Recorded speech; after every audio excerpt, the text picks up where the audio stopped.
You've been in business for a while. What do you love most about business? Like, what's your favorite part? Calculated risks, calculated gambles, betting on myself, the fear of failing. I love all of that. It's like a mixed bag of emotions. No, I like that. That's what drives I know, me. but like in a complimentary way. Like it's like in like pieces of the puzzle and all of it together. It's passion. You got a lot of passion. Yeah, and that's a word that I describe myself with a lot. A lot of people say, I'm a jerk or I'm an asshole, but I'm very convicted with what I say and how I say it. I'm passionate. I'm not a jerk.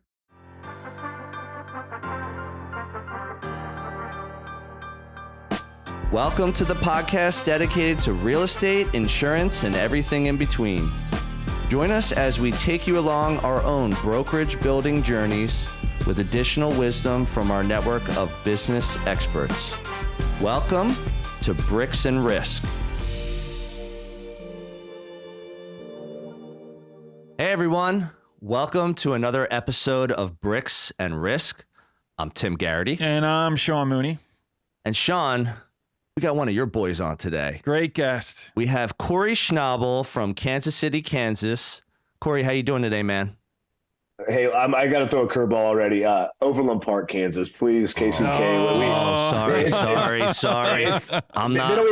They don't have internet in KCK. They don't really have electricity. He's on the other side of the tracks. Yeah. Oh, that's I'm a great. little south of there. Nice. No, it's all good. Thank you for correcting my. We can run that back. My local Philadelphia knowledge base, but a little bit about Cory Schnabel here. So he's in insurance. He started out as a producer at Allstate.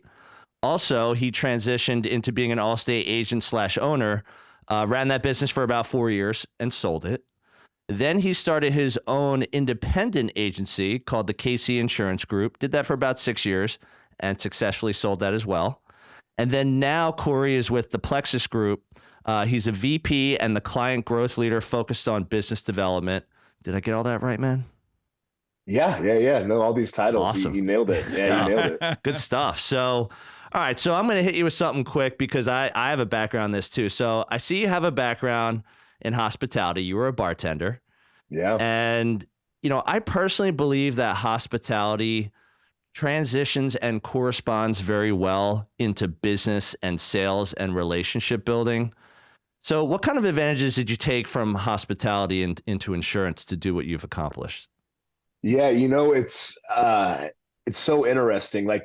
When I opened my first business, or the first person that got me into Allstate, we bartended together. A couple of my first employees were bartenders, servers, things like that. And they've all had tremendous success. And I really attribute it to you kind of don't know what's coming to sit at your bar, right? Like if you're sitting there, you could serve a $20 drink to a guy in a 3-piece suit in a Porsche, or you could have the college kid that wants $1 Bud Light, right? But your job is to, and I got to steal this from Sean because he kind of, made it hit home yesterday. You're working to make money, right? Like that $20 drink, if they tip you $1 or $20, you don't make anything off the $20 drink, right? Like you're trying to get that money from that guy or girl. And that's where I really feel that the sales world's the exact same. It's that you've got to kind of be a chameleon in that world. You've got to be able to talk this way to that person or talk this way to that person. And, a quote that I'm going to kind of say I came up with is like, I had to learn to understand when I was somebody and understand when I was a nobody in the situation. There's times where I just had to be a fly on the wall and absorb. There's times where I had to be the leader of the battle and, lead the troops in. So it just carries over so well because you're used to talking to people, you're used to making small talk. You're used to having somebody kind of angry that is coming to you to fix a problem, and that could be they got fired. They could have a fight with their wife. And it just seamlessly transitions and you don't know what's up next, right? And you're not working for your $4 an hour, you're working for your $200 in tips that night, and a lot of the salespeople that have been successful for me, as a startup, I wasn't able to pay them big salaries. So they were working for those commissions. I was able to heavily incentivize them on commissions and teach them that if you can go out and be yourself and be authentic and be original, people are naturally going to gravitate to you. So the hospitality industry, just without even knowing it, trains you for the sales world and to kind of be able to be a chameleon. You have to. Well said. You have to, and Cory, we talked about this a little bit. You have to be able to associate with anyone and everyone, right? And being a bartender, being a server, being in hospitality, it absolutely translates to sales, right? Like when you pick up that phone to make that call, you don't know who's on the other end, right? So you kind of have to like speak their language, be able to engage with them. And the more you're able to do that, the more you're going to get people to respond and the more opportunities you're going to get down the road. You have to have empathy. I mean, I think because I never did bartending, but I did serving. I was also an expediter. I was a dishwasher. I was a cook. I've done At Friendly's. At Friendly's, I cooked for the entire restaurant when I was 16 years old. So I had to keep a lot of servers happy with that job. But yeah, I agree. I agree with everything you just said. I think having empathy allows you to bring yourself down to anyone's level, to listen, to be a sounding board. I'm only imagining like being a bartender because I never did that. It's like people come in, sometimes they just want to crush a few beers, drinks, shots, whatever, and you're there to be their friend, to help them through whatever they're going through, whether it's good times or bad. Yeah, and something that me and Sean didn't really talk about yesterday, but you just kind of sparked my interest in, it's like you're juggling a lot too, right? You're never a sales guy and you're working on one deal, right? It's not like, you have one client and one deal and this. You've got, this guy just called you to start a quote. You're trying to bind this quote. You're trying to get this person under this. You're waiting for an appraisal, just like bartending or serving, right? You kind of three deep at the bar. Yeah. Well, yeah, and you don't know, you could have a table of 20 walk in and all of a sudden you're going, oh shit, I have to figure out how to get this done. Right. And so I like that. Like, I don't like to prepare for things that are really important. I will prepare for them, my children getting married, I'll prepare for that stuff. Right. But as far as like, you'll make the exception for the kids. Yeah, I'll make the exception. Yeah. For those two. But like, I kind of like I don't know what's going to go on. Like, that's what keeps me on my toes. Right. The serving, the bartender, it's like, wow, you got to know what you want to make that night. Right. And there's times where it's absolutely great and you kill it. There's times where you do everything correct and you don't hit your goals. And that's a lot in the sales world as well. Everything can look great. Everything can look perfect on paper, your vision board, your goal board, you're going to do this. Sometimes it just doesn't work out. And then you got to pivot. And that's where I think what kind of makes the good people great is the people that can pivot on a dime, change up their flow, and then go on to the next one. I mean, you being in real estate, how hard it's been. I started insurance in 2008, right? With, when everybody was losing their house. Yeah, you really got that was my first year. Yeah. April 1st, 2008. Wow. But it made me better of a salesman purely because I didn't know anything. I was this ignorant 24-year-old kid that didn't know how to take no for an answer. And I didn't really understand, what a recession was at 24, right? Like, I mean, it's like, I don't care. I make 40 grand a year. What's it going to do to me? Right. Yeah. So it's just ignorance kind of led me through that. And then as the market started to soften and as, the economy rebounded, I had already been battle tested in 2008. So 2009, 2010, 2011, it's great, because it was so much easier on those type of things. Cory, one of the reasons we wanted to bring you in because you've had so much success with your relationships, building your business with referrals and centers of influence. Can you talk to us a little bit about how you got started with them and how it kind of catapulted your business and really is kind of the bread and butter for what you guys do? Yeah. Much like your guys' self, I was in a fraternity. I was a bartender. I was always very social. What fraternity were you in? I was Sigma Chi. What about you guys? Okay, we were Fiji guys. Phi Gamma Delta. Okay. I didn't want to take off my shirt and have to show you the tattoo I got. All right, man. I mean, Mooney would have to show you his ass cheek, but we'll save that for another day. 18 years old, full of piss and vinegar. I wanted that frat. Too, right there. We got buddies. We got buddies that did that. Yep. And it's great. It's weathered. It's like tearing. It's faded. It's your wife loves it. Come on, tell the truth. It's a staple of me now, right? So it's like, what is this? This is right? Exactly. Like what? Like I get asked if it's the Texas flag all the time. It's like the Sigma, the E, and the X, and the flag. And I'm like, well, yes. Didn't think I put the T and A and S on there? Like I don't know. But anyway, so being social, the gift of gab, however you want to frame it, it's always been just very easy for me to communicate with people, to talk with people. So I was telling Sean, the other day, when I bought my Allstate agency in 2010, like, I know this sounds so long ago, but it's like Facebook wasn't that big a deal, right? Everybody didn't have Facebook. Everybody didn't have LinkedIn. Everybody didn't have Instagram. So the social aspect, the text messaging aspect, you still had to be way more human on those type of things, right? Agreed. So Allstate was really big with robo dialers, which was before the FDIC shut them down, where we could call 20 people at once, and the second somebody picked up, we would get them on the phone and we would just telemarket it. It was a chop shop for less of better or lack of better words. And they were really big at mailers, like sending out postcards. And being young, being green, I just kind of did it. Much like you two, one of my best friends in the world is a real estate agent as well. And I kind of noticed that as I was chasing down these leads that have a 1% conversion rate, he would send me somebody buying a house. And without even really trying, just kind of taking the educational route, I was making these sales, and closing them at a 50, 60, 70% clip. Whereas I'm writing a $500 check every week for these mailers, hoping to close them at a 1.5% clip. So what really kind of got me on the referral bandwagon, and I'd always loved referrals, and I always kind of spiffed people with gift cards, but I was with the friend I just referenced, his dad, and I was at a Royals game with him, a big Royals fan. So we're out there, and he introduces me. This is when I'm at Allstate. He introduces me to somebody else as his State Farm agent. And I kind of looked at him and I was like as the guy goes around, Give like, him Dan, What? the bump. So so the guy walks away. I was like, Dan, I call him DOD. I was like, DOD, like, I'm Allstate, right? And he's like, I don't know who you are. I just know that if I send you people or I call you, you take care of it. Yeah. And that's when kind of like the light.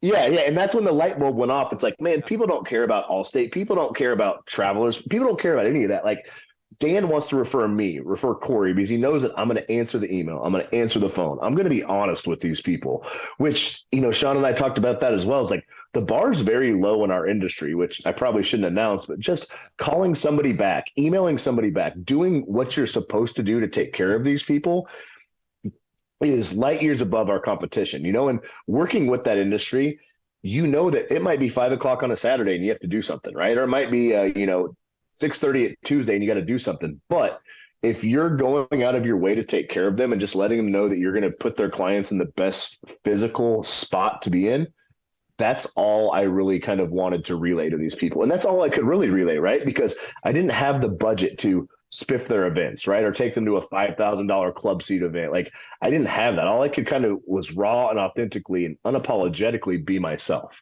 And that's what it really started gaining the traction. So then I would kind of ping pong my relationships with 1 or 2 real estate agents. And I would say, Dan, you're one of the top 5 real estate agents in Kansas. Who are your 3 favorite mortgage lenders to work with? Jim, Bill, and Susie. Hey, then I'd go to Susie. Hey, Dan spoke very highly of you. I do all Dan's personal insurance. Can I take you to coffee? I bet I've spent thousands of hours in coffee shops with mortgage, real estate, wealth planners, CPA, anybody that wants to get a coffee. And 90% of the time, we don't even talk about our industries. Like, they know that if an insurance guy is reaching out to a mortgage lender, they know the ultimate goal, right? And they've probably had 50 of those coffees if they're good at what they do. So I want to kind of work backwards on that, and say, let's not even talk about what we do. Tell me about yourself, right? Like, who do you like? Who's your sports team? Like, tell me why you got no insurance. Tell me how old your kids are. Tell me what kind of car you drive, because I feel that if I can connect with them on the human element, that everything else is easier, right? Like, I don't want to walk in there and, have their eyes Twitter at all these sparkly objects I'm waving in front of them. Like, I would just want to be myself, and let's connect on a human level. So I just started building it out that way. It sounds so easy, and I can tell anybody how to do it, but you got to knock on doors. You got to do pop buys. You got to do things that other people aren't doing. In a world of automation right now, go shake hands, go make eye contact. That's what we have lost, right? We've lost the, hey, happy birthday. This is a real text message from a real person, because everybody gets the automated things and you can sniff them out if they're automated. So I just think kind of going backwards. If everybody's running towards automation, everybody's running towards ChatGPT, and everybody's running towards AI, I run the exact other way. The other thing too, we talked about was the cold calling is like, we actually get a good response on cold calling. And I think it's because no one uses their phone to call anyone these days. So everybody's going, the email route or whatever.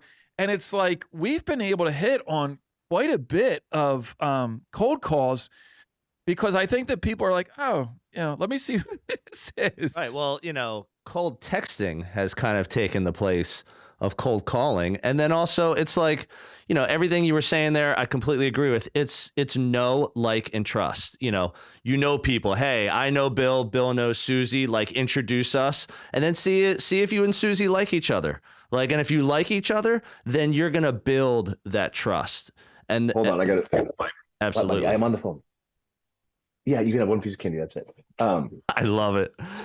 But it's really. And please, you can take a time out for your family. Don't worry about that. No, I don't need to. But I've been stuck in the house 26 of 30 days. It's like I'm dying for Close this. the door. Yeah. Andy. But so you have getting to know people and then figuring out if you like each other and then building that trust. And that trust, like you said, it's looking people in the eye, it's shaking hands, it's going to that Royals game, it's getting coffee, it's making a call to someone just on a Wednesday at 1 p.m. and you're like, I'm just checking in. Hey, I've been stuck in my house for 26 days like you have. Like, how you holding up? Like, how's business? Like, how's life? How's the family? And that is what builds business over the long term, because you are caring for that person. You show that not only do you care about the relationship, but you care about anything they bring your way. They know it's like, hey, it doesn't matter about Allstate or KC Insurance or even Plexus Group. It matters about Cory. And giving Cory something, I know Cory's going to take that from start to finish with as little pain as possible.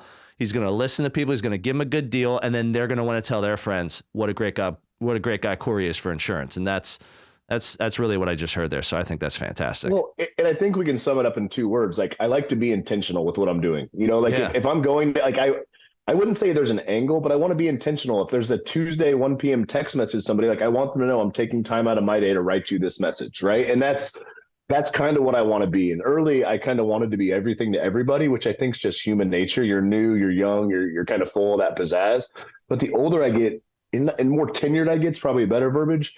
I want to be intentional about my relationships. I want to be intentional about the message I'm communicating. I want to be intentional to my employees about how I treat them. So to answer, that question, if you focus on being intentional and looking yourself in the mirror and knowing what you really want, how to get there, I think that's a big part as well.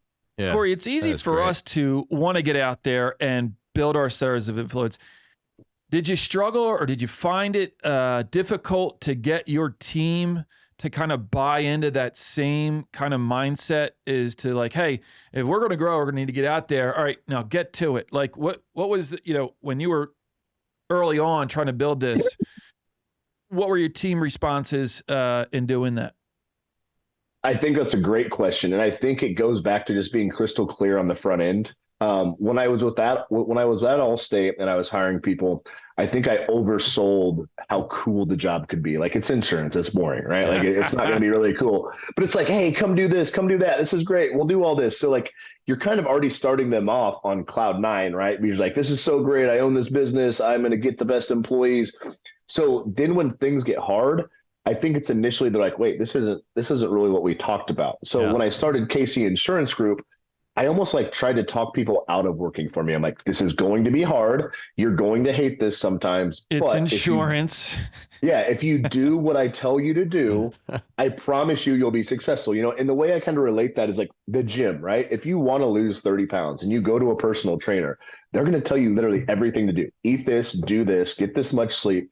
It's just, do you want to do that? Is really what it boils down to. It's the whole, you can lead a horse to water, but you can't force it to drink type of thing. So I have a very good case study, for lack of a better word, Sean, about that. When we opened KC Insurance Group, we hired 2 girls that were both green to insurance. They were both green to sales. One was an admin at a college. She worked at like a front desk, handling just a lot of the data entry. The other was a stay-at-home mom. And before she was a stay-at-home mom, she was a bartender for like 3 or 4 years. And I told them day one, I'm starting this with my own money. I don't have the budget to give you guys huge salaries without some kind of generating revenue. So we have to hit the streets day one. Like, I can train you on Travelers. I can train you on Easy Links. I can teach you all the insurance jargon, but I can't teach you, what to do when nobody's looking at you and I tell you to go make 10 pop buys. So their name, well, I won't say their names, but I had them go to Dunkin' Donuts. There's a Dunkin' Donuts right by us. And if you're familiar with Brian Buffini at all, he's a real estate coach out of San Diego. He's really big on just pop buys, just doing something without asking anything in return and making it random. And putting some energy into it. So we would go to Dunkin' Donuts every Friday and we would go drop off 5-10 dozen donuts just to local title companies, to escrow offices, to mortgage lenders, to real estate agents. We wouldn't ask to speak to anybody. We would simply put it on their break room, put it on their front desk. We'd grab some of their cards there. We'd go back to the office. And this is where kind of the elbow grease kicks in. So the girls at that time, if they had 20 cards that day, they would email 20 people individually. Hey, Sean, Kristen at KC Insurance Group, I dropped off some donuts for you guys today. I'm sure you have some insurance relationships, but I'd love to take you to coffee and just see if we could connect. Nice. That simple. We don't ask about them sending us business. We don't promise them anything, because, and out of those 20 emails, you might get 5 or 6, 7 replies, right? And out of those 5, 6, 7 replies, you might get 2 or 3 people that say, let's go to coffee. And out of those 2 or 3 people, you might only get 1 or 2 good referral sources. But for, let's just call it $60 I spent on that Friday, now I have a referral source for this person. And it might be only 1 or 2 leads a month, but if you get a golden goose out of that, you're getting 10, 15, it's great. Yeah. And it's gold. It's the start of the relationship, right? It's literally, you're at step 1, right? And so you're going in there saying, we are the best and we have the metrics to back that up. And we want to work with you guys. And here's the kicker. You got to deliver, right? Lots of people can say they're the best, or, lots of, this in your world. Lots of real estate agents are 5-star professionals, voted on top 1%. I did multi-million-dollar volume. You're like, so? Yeah, well, or I pulled up the MLS and did you really do that? So or they sold one house that was $3 million, and then the rest to their dad. To their dad, right? You know this business, Cory, because that happens all the time. Oh, they work for referral only, which means they don't have anybody to work with. So they want a friend. Yeah, hey, send me your cousin. So so that's what we did. We were just getting out there. We were putting names with faces, and we were kind of betting on ourselves, right? Because I knew, with my success at Allstate, that I could be successful in this world. I just had to learn the systems and things like that. So it's really cool when your employees believe in you and they listen to you, because both of the people that worked for me were absolutely green, nothing. One made it. One still works for Hub right now and is making very good money and is very successful.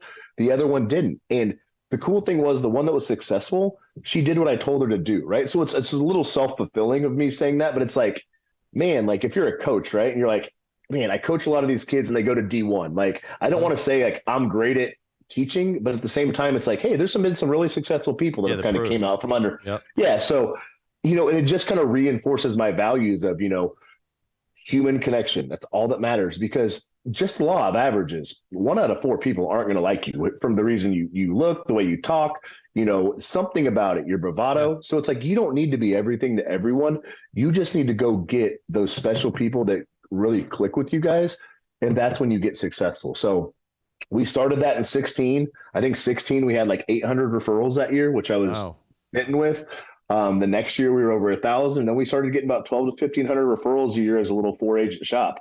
That's amazing. I love how you're tracking that. We talked about using that as like KPI, tracking this as a metric, because to what you said, it was like, as long as we're doing the process right, everything else is going to follow. The premium will follow, the policies will follow, the client, everything else will follow. It's like getting that one singular process in place and doing it well and doing it over and over and over.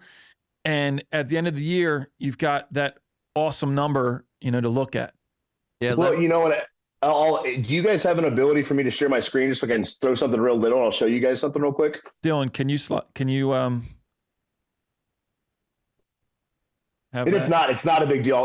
I was going to double down, Sean, and show you what I built in 2017 that I helped. I don't know if you guys are familiar with Agency Zoom at all, but when Agency Zoom went from just like a pipeline tool, like an AMS type thing, they used a lot of my. I don't want to gloat. They used some of the data that I had been using because I was going to cancel with them. Like, that was my thing. Agency Zoom's kind of it's a big thing in our industry. Yeah. And What's his name? I talked to the guy who Tolga. Yeah. Tolga. Yep. So Tolga, they just sold it. They sold it to Verifor, but a few of the guys, a few of the guys are still there. But I was going to cancel them. Like, I've been using them. It's like 16 or 17. They were like $1,000 a year or something like that. I was like, I'm going to cancel you guys. And they're like, why? And I was like, you don't give me, like, the onion isn't peeled back enough. Like, you can tell me how much business I wrote last April. Like, that doesn't really matter to me. It's like, I want to know close ratios by specific referral sources. I want to know when we're hot, when we're not hot. So I built this Excel document out, like where I could just manually add people in there, and I could track it by month. So I could track it by close ratio. So when those funds did start to become more manageable and I had some budgets, I knew where to put my marketing dollars at, right? And you Because can anticipate, you can forecast it, say like, oh, this is usually our slow month, so that you can build in extra activities prior to maybe level that up. Exactly. So it really just allowed me, because, to your guys' point just a few seconds ago, like if I create this process and I do it well, this is a self-fulfilling prophecy moving forward, right? Absolutely. If I know that my salespeople are going to get 30 to 50 quality referrals a month, they can make as much money as they ever want to. It's just that simple, right? Like it's really that simple. All right, hold on. Go ahead. But built around relationships, right, Cory? I mean, that's the gold in all of it. It's the gold in all of it, and dispersing dispersing it out, right? Meaning that, like, I'm looking at my numbers right here, and it looks like in 2017, we got 839 referrals. We sold 347 of them at a 42% clip. But the beautiful thing of that, those 839 referrals, they came from about 74 different spots, right? Yep. So it's great, because if somebody moves or somebody gets out of the business, you don't turn off that faucet of 25% of your business, you know? So it's like these people that buy leads and they're doing all these, capturing the data on Facebook and stuff like that. It's like, you just got to keep dumping money into those machines to have it keep printing money on the back end. Whereas like my way, if you can do it and massage it and keep those relationships where they need to be, it's an upfront investment. Exactly. With minimal cost. And that's what, Sean, you and me talked about, that, I'm not the best salesman. I'm not the smartest person. I don't have all these insurance certifications. I mean, Sean's the best salesperson, right? Isn't that what you say all the time? Number one. Hey everyone, this is Tim, your favorite Bricks and Risk co-host. But don't tell Sean. I hope you're enjoying this episode, and I'll get right back to it in a moment. Our audience grows through word of mouth, so if you would please take a moment of your time and give us a review on the platform you're on, that would be fantastic. Please also help spread the BNR word by sharing your favorite episode with a friend. We greatly appreciate your time and trust. Now, back to the show. All right, well, hold on a second. I want to, this is all great stuff. Let me change lanes here, and I would like to hear some of the background on this. So again, you went from being a business owner with a big box insurance company like Allstate. Mm-hmm. Then you said, you know what, I kind of want to do it my way, which is kind of the direction that Sean went, had an independent brokerage at Casey Insurance Group. And then you were able to successfully sell those businesses. Tell me a little bit about, kind of like why that happened, why that was a good move for you to kind of take a step up in your industry with being relationship-based, referral-based. Like what made you go those two different directions and then ultimately decide, hey, I'm going to partner with some other people and keep moving forward? Luck, happenstance, opportunity, however you want to kind of throw it out there. Like I love the quote. I'm probably going to butcher it because I'm trying to I think it's good luck is the intersection of opportunity and hard work. I think it's something like that, right? Yeah. Like you have to put yourself in positions to capture that good luck when it happens, right? So with both of my business sales, I had put myself on the map already as being really good at what I did. And both times I wasn't selling, somebody came to me to buy. And so to answer your question, in 2013 with Allstate, I was, top 1%. I think it's like inner circle elite, something like that. Wasn't for sale, had no desire to sell. A guy in home office out of Chicago was looking to relocate back to Kansas City. He was I want to be behind the scenes. Let me manage everything. I want you to sell insurance and let me take everything else off your desk. So he came to me with an offer. And, at that point in time, I made a couple $100,000, but for a 27, 28-year-old kid, I was phenomenal. Like, yeah. And for a business that I owned for 3 years, so it was one of those things that kind of gave me that taste of success and the taste of, okay, like I know these things are valuable. And don't get me wrong, I knew day one that I was going to sell this eventually. I didn't plan on selling it in 3-4 years, but it's how it happened, So when I sold, I think I closed on that one in 2014. And he asked me to run it for him until like the end of 15. So I knew my last day working for Allstate was 12/31/2015. I knew I wanted to get to the brokerage side. So Gotcha. I ran this for him for about a year or so. The summer of 15, I started Casey Insurance Group with a business partner that I bought out in about a year. That's a story for another time. But let's just say I started getting all the contracts in 2015.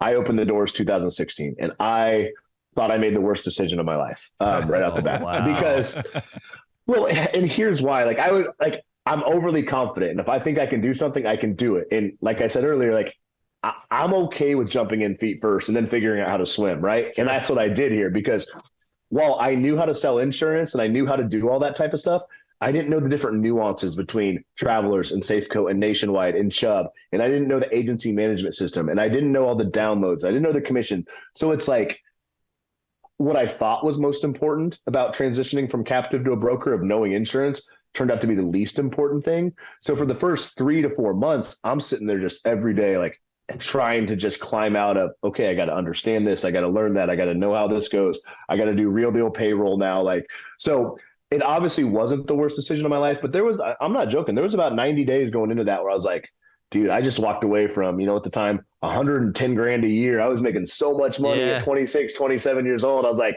did I make a horrible decision? Cory, one of the things I say is, thank God I did. Thank God I didn't know going into it, because had I known like how bad it is, we were talking earlier today, just getting contracts from some of these carriers would my reference was, I was so naive to think like, I'm going to start an agency and then I'm going to call a carrier and say, hey, I want to rep your company. And they like laugh you out the door. And thank God I didn't know all of that stuff, because it probably in a way would have deterred me. Like you, like me, we both were in that Allstate business. I probably would have stayed doing what I did and making the most of that opportunity rather than doing it. I mean, looking back now, it's like, thank God, like this is the best move I could have made. But like having that unknowingness to move forward absolutely helped. I like to be uncomfortable. I like to be uncomfortable. It makes me a better person. Like I don't like when things are going just perfect. Go ahead. Sorry, I interrupted you. Yeah, it kind of scares me. Yeah, no, it sounds like you function well with a little chaos. Yeah. Oh, I love chaos. So, and unlike you, Sean, so we actually got contracts so easy because, our first phone call was like Travelers. And then she's like, well, why should I give you this? So then I showed her my production numbers at Allstate, and she's like, well, shit, if you can do that at Allstate, like you can probably do that over here. And then it's just the domino effect, because you call Nationwide and Nationwide's like, well, give me this. And like, well, Travelers gave us a contract. Like, oh, well, Travelers did? Okay. Well, you must be worthy of something. Right. Yeah. So I was able to get all those, but there was no training, right? Like I've told so many people that if you're looking to get into insurance, you're that 22, 24-year-old kid out of college, go work for Allstate, go work for State Farm, go work for Farmers, because they have a rigorous 6 to 10 week training program that will teach you everything you need to know. Make sure you like it and then hop over, to the brokerage side, because it's so much easier to kind of get that ramp up. Whereas if I hire you today owning a brokerage, you're hoping I train you, or I'm hoping the Travelers webinars train you, which you're automatically setting somebody up for failure. And so fast forward, we did good. We wrote $1 million in premium our first year, which my best year at Allstate was like $450,000 in premium. So like I doubled my numbers. Fast forward, everything was great. We killed it. We were always top agent and this type of stuff. And then I hired a kid in like 17, started training him. He got a way better job offer with somebody else. He was a college buddy of mine. Like, dude, go work for them. A company called IMA out of Wichita, Kansas, about 3 hours away. Well, sure enough, I get a phone call from him at the end of 2020, and he's like, hey, how are you, buddy? And I'm like, okay, what do you want? This is starting off way too friendly. Yeah. He's a great dude. He's a buddy. He went to high school with my wife, but it's not just the guy that calls you to say, wanted to check in on you. You're like, so, weird number. You're looking at the phone like, oh, man. I know what this is all about before you even say a word. Yeah, and I was like, all right, whatever. So I answered the call, and he's like, hey, we got a capital infusion. We want to buy a personal lines agency in Kansas City. So I let him wine me, I let him dine me, and do all that type of stuff. I had no interest in selling, but they started talking numbers that were like, oh wow, okay, like that's about 40% more than I was thinking. Because I'm dumb. I'm not that dumb to listen, to some numbers, right? So. yeah, so they kind of started courting me. I hired a business broker who was a friend of a friend. They got a company called Hub International involved. So I had two people kind of going after me. And then the numbers just got to the point where I talked to enough people way smarter than me that said, if you don't plan on passing this down to your kids, or like this isn't something you want to do for the next 20, 25 years, I would take what they're offering, because kind of at that point in time, and the numbers are skewed, but people are getting about 6 to 10x EBITDA for their selling the insurance agencies, and I was getting over 12x. And so that's Wow. where, yeah, so the people that were talking to me were like, dude, like the price of this might never be better. This will not come around Yeah, again. it's like cash out while your stock is high kind of thing. Exactly. And so I was torn because it was my baby, right? I'd done this for, at this point, 11 years now. I sold in 2021. I opened my first one in 2020. And I sold, and it sucked, whatever. But so now I'm no longer with Hub. I just got out of a nice lawsuit with those guys after about 18, 19 months. Great guys over there. Really, really great guys over there. And now I am vice president of private client growth for a smaller brokerage out of Chicago, which I really, really enjoy. I'm not it's funny that, the owner hired me, and the first thing I told him was like, I'm not a corporate guy. Like I went from a 6-person agency to a 14,000 person corporation at Hub. And I swore I would never go back to corporate America. And it's not corporate America. This is a locally owned business, about 150 employees. Nice. His son works there. His son-in-law works there. His daughter works there. So I feel comfortable because I wanted that kind of family environment still, because I connect with real people, right? Like, and so I don't want to climb the corporate ladder per se at a 14,000 person company. Like, I want to connect with people. I want to enjoy my job. I want to know what I do, and I want to know that I'm moving the needle, right? Because I think validation is something that everybody seeks. It's Totally. just how do you get that validation? And I learned after that my validation was the success of my business. That it was kind of like my own thing, right? Like my family wasn't in insurance. Like nobody just gave me the keys to the car. Like Right. I figured it out myself. And like, I didn't know how proud that made me or how much that validated me until I went through everything like that. But I realize it now. And I realize awesome. like, oh yeah, it's like, I mean, both you guys have taken a lot of risks, and I don't know your backgrounds and stuff, like, but if you would have failed, like you would have failed, right? Like, sure, Right. you might have been, somebody might have bailed you out, or you might have had some money somewhere, but at the end of the day, you jumped and you didn't land on your feet. And that sucks, but Yeah. on the flip side, when you jump and you land on your feet, or you launch into outer space, you're like, that's why, right? And kind of like you were just saying, Sean, people hate change, man. So like, if you could look back and say, man, I can make 130 grand at Allstate a year at 28. It's a lot of money. Like, man, I can maybe make 150 by the time I'm 40, or, Yeah. a lot of people, and that's okay. And I'm glad that people want to do that. I'm not. I'm more I'd rather be broke but take the risk. Yes. Like Upside. Failure motivates me, man. I like to fail. I like to get smacked in the face every now and then. Like it feels good. Like just to kind of get that refresher, I mean, I agree. I mean, something I always say too is that, you have to fail in order to succeed, because you're not going to truly learn what your level of success looks like or how you're going to succeed in your mind unless there are a couple speed bumps along the way. You fall down, you whack your face, you get up, you dust yourself off. You're like, I'm not going to do that again, because that's what happened. So here's a question we ask, and it's a little bit more of a broad question. Is, you've been in business for a while. What do you love most about business? Like, what's your favorite part? Calculated risks, calculated gambles, betting on myself, the fear of failing. I love all of that. Like It's like a mixed bag of emotions. No, but I like that. That's no, what I know, me. but like in a complimentary way. Like it's like in like pieces of the puzzle and all of it together. It's passion. You got a lot of passion.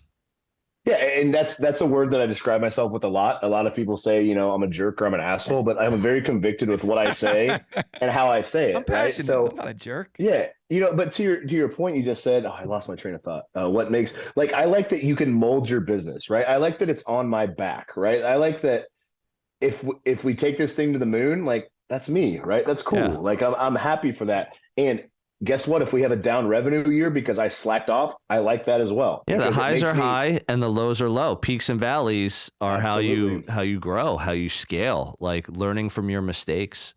And no, I love that, man, because there's a lot of people that don't tolerate any risk. and they're like, I'm not going to do that. Whether they have a family or not, it doesn't matter. They just look at the world differently. They look at it as like, I want a job. I want to show up. I want someone to tell me what to do. I want my PTO. I want golf on the weekend. I don't want anyone to bother me. And, and I'll get ahead, which is true. I mean, you can do fantastic in corporate America, work your way up the ladder, whether you stick with one company for 30 years or you work for 10, it doesn't matter. But if you have that path and you're just like, you're basically, you're working to live in corporate America. But with us in our roles, I mean, us even doing this podcast, I mean, we're a little bit more live to work. Like, we love what we're doing. Like, we love our families, but we love our jobs. And, it's like, I have people at my company that I look at as family. Christ, my brother is my business partner. So I do have family in the business, but it's just, what I will say is that having peaks and valleys teaches you a ton.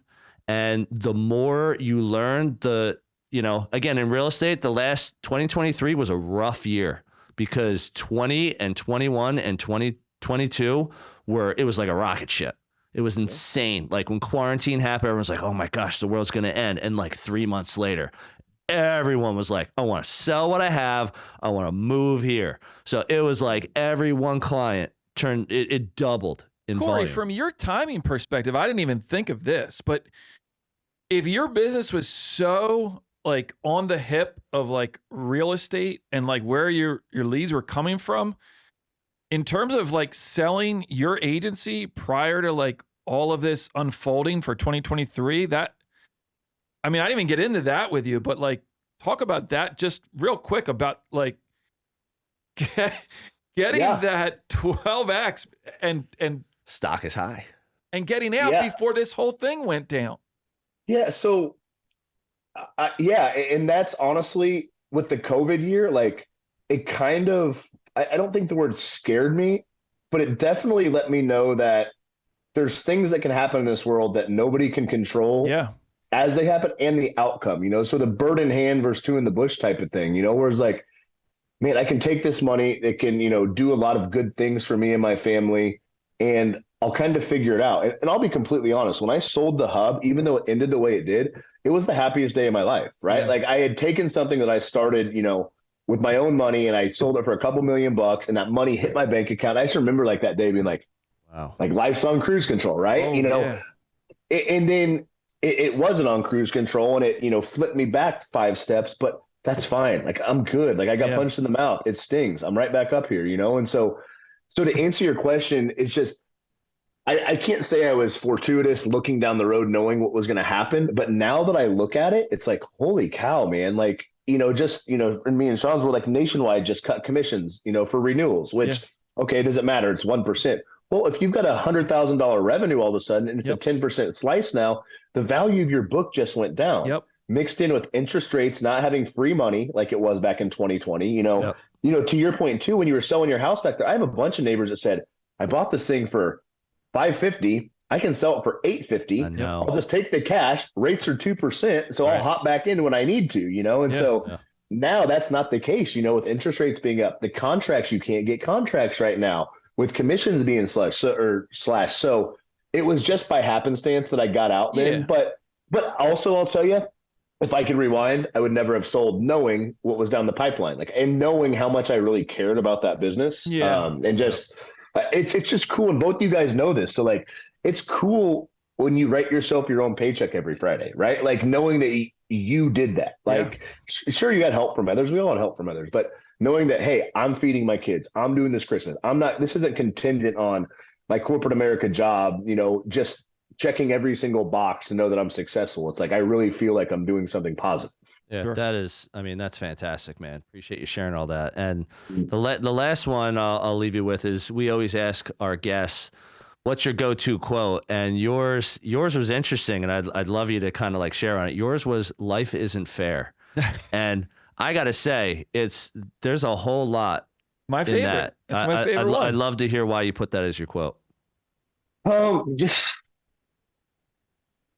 You can be the best person in the world, and you can go, I'm just going to make up this person. You can go to church every Sunday, and you can donate to every charity, and that person dies in a car wreck on Sunday night leaving church. And you're like, Yeah. that's not fair. Like, that is absolutely not fair. That person was such a great human being. Why did that happen? And then the same thing, there can be a dirtbag that goes and does one of these school shootings and gets away with it. You're like, life isn't fair, and then you just bring it into a simplistic measure of my kids. We're like, I have a 7 and a 5-year-old. So if I take my 7-year-old to do something, my 5-year-old's like, well, I didn't get to go. Life's not fair. And I just really want people to understand that, like, you can only control so much, and you better fucking control. You're right, man. Yo, you're all right, man. Don't worry about it. There's your father's construction. Yeah, right? I love it. But I don't want people to think that, like, everything's fair out there, because it's not. It is not fair. Yeah. And I mean, whether you want to get geopolitical, whether you want to get socioeconomic, life is not fair. But that doesn't mean you don't have a platform to build on. That doesn't mean that you can't just, turn lemons into lemonade. And that's what I want people to come from. It's like, life's not fair, right? It wasn't fair that I got fired from Hub, but guess what I did? And here I am doing something, right? It wasn't fair that this happened. And I just don't like the victim mentality, because it's so easy to be victims now with everything you see online, right? I mean, every other commercial is a lawsuit going, if you went swimming in this pool in Branson, Missouri in 2016, you could be entitled to something. And you're like, oh sweet, I can get. Yeah. So I just want people to, like, forge their path, right? Like, go do something. Life's not fair. Just because you're doing everything right doesn't mean that you're going to hit the jackpot or get that promotion, right? So the things in your life that you can take control of, control the controllables. My staff has heard me say that 500 times. Control what you can control. Don't worry about it if you can't. I mean, what's the purpose? Like, I don't say this to be a jerk, but, like, sports. I'm assuming you guys are Eagles fans, right? Oh yeah, Cory. We're still looking our wins. Still looking our. We had to go there. Yo, if you didn't notice, I'm not talking this year. I'm talking last year, guys. Super Bowl. Oh yeah. Not even this year. Well, no. Wait, isn't there more salt in our wound from last year with you? One little thing for Cory, the Bricks and Risk logo is the Kelly green for the birds. So I love it. Jason Kelsey, Travis Kelsey, we got some relationships here. All right, make your point, Cory. But what I'm getting at is, though, us three on this podcast, we can't control the outcome of that game, right? Like, and honestly, you guys played a better game, right? But we did. Nobody says you guys win because that's fair. You guys played a better game. That flag on the last play of the game, that wasn't fair. I agree. That's what I'm trying to get at. It's like, people that just think, hey, if I just do what I'm supposed to do and say what I'm supposed to say, the world's going to take care of me. Nope. It's not. The world doesn't adapt to anybody. You adapt to the world, and that's but just also something too. That's a setback. So everybody has setbacks, but the reality is, there's still plenty of opportunity despite those setbacks. And make the most of that opportunity. It's really amazing advice. And I agree. I've always lived my life as no one owes me anything, and life is what you make of it. So if you work hard, you treat people right, you're honest, you understand how businesses grow, which is really through relationships, you're going to do fantastic. And just wanted to say thank you so much for your time today, Cory. It was an awesome discussion. Yeah, thanks, Cory. Thank you so much. Want to thank all the listeners out there. Thanks for tuning in again to another episode of Bricks and Risk. We'll see you soon. Go Chiefs. Oh! Thank you for joining us on another episode of Bricks and Risk. Our goal is that you walk away with 1 or 2 valuable nuggets, and we greatly appreciate you sharing your time with us today. You can find all BNR episodes on Spotify, Apple Music, YouTube, and anywhere else you get your podcast content. Until next time, keep learning and keep growing.